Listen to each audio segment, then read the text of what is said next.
प्रिय श्रद्धालुओं, जय श्री कृष्ण, जय श्री राम, जय श्री राधे राधे, जय श्री महाकाल। इस प्रवचन में आपको श्रवण कराएंगे राजा शुद्धुम्न के स्त्री बनने, उनके महात्म श्रवण के फलस्वरूप सदा के लिए पुरुष बनकर राज्य लाभ और परम पद प्राप्त करने की कथा।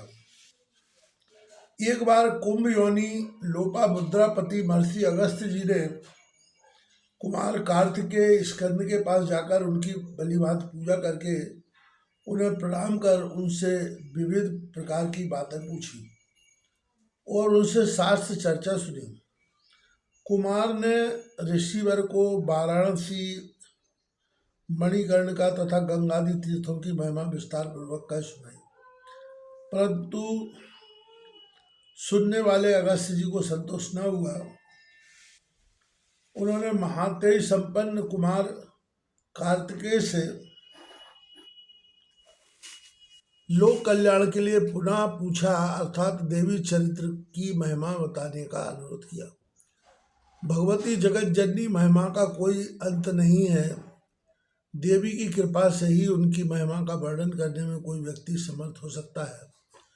कुमार ने कहा, मैं आपको देवी महिमा से संबंधित एक आख्यान सुनाता हूँ। विवस्मान के निसंतान पुत्र सातदेव ने वशिष्ठ जी के परामर्श से पुत्रष्टि यज्ञ का आयोजन किया। प्रार्थना करते समय होता के मुख से पुत्रो दीयताम के स्थान पर पुत्री दीयताम निकल गया, जिसके फलस्वरूप श्राद्ध देव के घर इला नाम की कन्या उत्पन्न हुई। राजा ने वशिष्ठ जी के पास जाकर संकल्प के व्यक्तिक्रम का कारण तथा इला को किसी प्रकार से पुरुषत्व प्राप्त कराने का उपाय पूछा। वशिष्ठ जी ने राजा के दुख पर द्रवित होकर अपने तपो शक्ति से इला को पुरुष बना दिया और उसका नाम शुद्धुम्न रखा।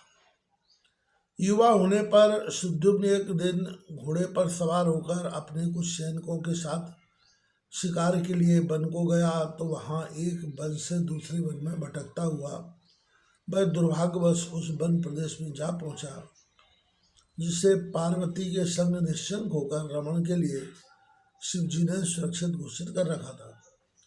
पार्वती की इच्छा से उस स्थान पर किसी भी पुरुष का प्रवेश निषेध था और दुश्चेष्टा करने वाले को स्त्री रूप में हो जाने का शाप था। फलता ज्यों ही शुद्धुम्न, उसके साथी और अश्व उस वन प्रदेश में प्रविष्ट होते ही उनका पुरुषत्व स्त्रीत्व बदल गया। इसी रूप प्राप्त शुद्धुम्न, स्त्री रूप प्राप्त शुद्धुम्न घूमता भटकता हुआ एक बार महात्मा बुद्ध के आश्रम में पहुंचा, तो दोनों एक दूसरे के रूप पर मुग्ध होकर आसक्त हो गए। शुद्धुम्न ने स्त्री रूप में बुद्ध से गर्भ धारण किया और समयानुसार पुरुरवा नामक पुत्र को जन्म दिया। बुद्ध के आश्रम में रहते हुए शुद्धुम्न को अपने पूर्व वृत्तांत का स्मरण हुआ,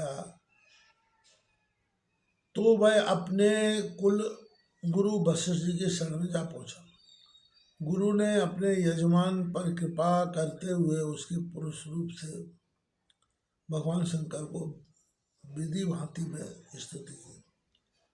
शंकर भगवान ने आगस्त होकर प्रसन्न होकर वशिष्ठ जी को बताया कि शुद्धुम्न 1 महीना पुरुष और 1 महीना स्त्री बनकर ही रह सकता है।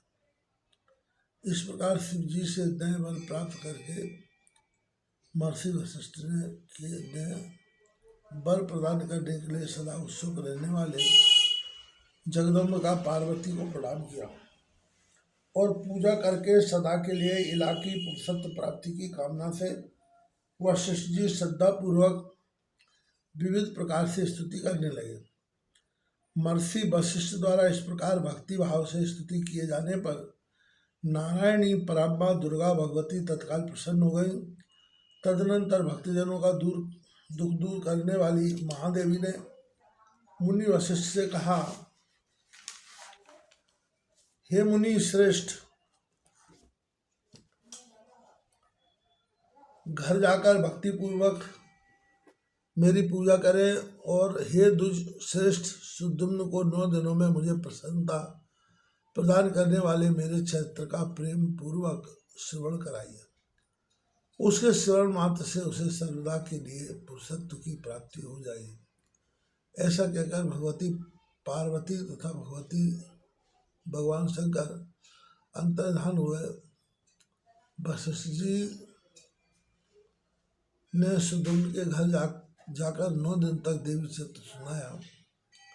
इस प्रकार अमृत स्वरूप देवी चरित्र को सुनकर